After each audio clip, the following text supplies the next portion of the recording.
நம்ம ஐஓடி பேஸில் வந்து வாட்டர் லெவல் மானிட்டரிங் பற்றி பார்க்க போகிறோம். இது வந்து மெயினானது யூஎஸ்பி 32. இதை வச்சு இது ஃப்ரண்ட் அண்ட் பேக் வந்து நான் ஃபோட்டோ எடுத்து வச்சுருக்கேன். நீங்கள் அதை மேலேயும் இது அது கரெக்டாக இதை வச்சு மாற்றணும் அதை. இங்கிட்டு பாருங்கள் யூஎஸ்பி 32 இருக்கும். அப்புறம் வந்து ஜிடினா ஜிடியோட ஜாயின் பண்ணணும். அப்புறம் வந்து விஎஸ்எஸ்னா விஎஸ்எஸோட ஜாயின் பண்ணணும். அந்த மாதிரி கரெக்டாக கனெக்டிவிட்டி பற்றி பண்ணணும். ஓகே. நெக்ஸ்ட்டு பார்த்தீங்கன்னா ஓஎல்இடி டிஸ்பிளே. அந்த டிஸ்பிளே வச்சு அந்த டிஸ்பிளே நம்ம எவ்வளோ அந்த வாட்டர் லெவல் எவ்வளோ இருக்குது, என்ன ஏது அப்படின்றது கரெக்டாக அது காமிச்சிரும்.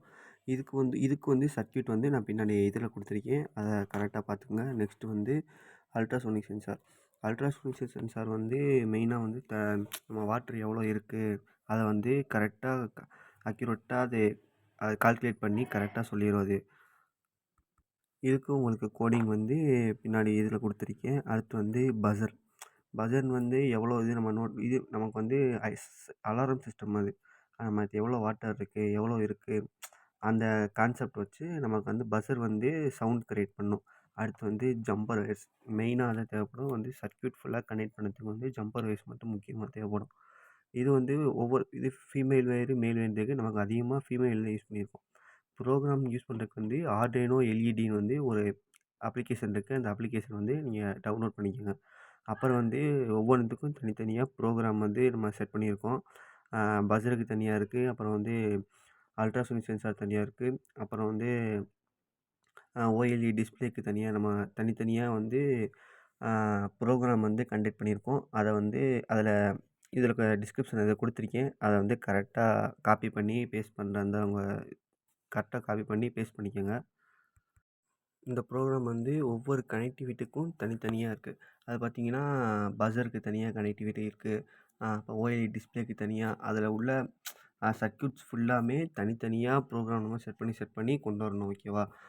நெக்ஸ்ட் வந்து அதில் சர்க்யூட்ஸ் மட்டும் நீங்கள் கரெக்டாக கொடுக்கணும். அப்படி இல்லைன்னா அது வந்து டிஸ்பிளே ஆகாது.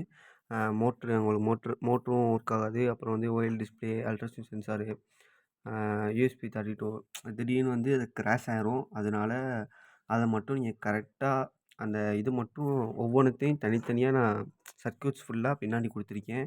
அந்த சர்க்யூட்ஸ் ஃபுல்லாக நீங்கள் கரெக்டாக பார்த்து அதில் சர்க்யூட்ஸ் ஃபுல்லாக நீங்கள் கரெக்டாக சொல்லிட்டீங்கன்னா அது வந்து கரெக்டாக அது யூஸ் ஆகும் அது. அப்புறம் வந்து பஸருக்கும் அதே மாதிரி அப்புறம் வந்து தனித்தனியாக ஒவ்வொன்றுத்துக்கும் தனித்தனியாக கனெக்டிவிட்டி கொடுத்துருக்கேன். அந்த கனெக்டிவிட்டி நீங்கள் கரெக்டாக அதை அப்ளை பண்ணால் மட்டும்தான் அதில் வந்து அது ஒர்க் ஆகும். அப்படி இல்லைன்னா அது ஒர்க் ஆகாது. டக்குன்னு அது கிராஷ் ஆயிரும். அதனால் அதையும் பார்த்துக்கிருங்க. அதே மாதிரி உங்களுக்கு அது எப்படின்னா அதே மாதிரி நம்ம வந்து சர்க்யூட்ஸ் வந்து நம்ம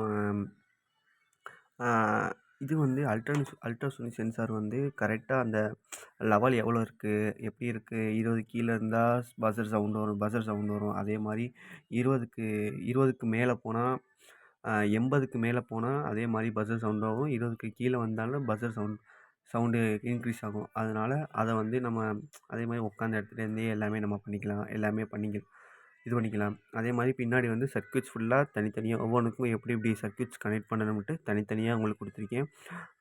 பஸருக்கு தனியாக இருக்குது. அப்புறம் வந்து அல்ட்ராசோனிக் சென்சார் தனியாக இருக்குது. ஓஎல்இடி டிஸ்பிளேக்கு தனியாக இருக்குது. எல்லாமே தனித்தனியாக உங்களுக்கு கொடுத்துருக்கேன்.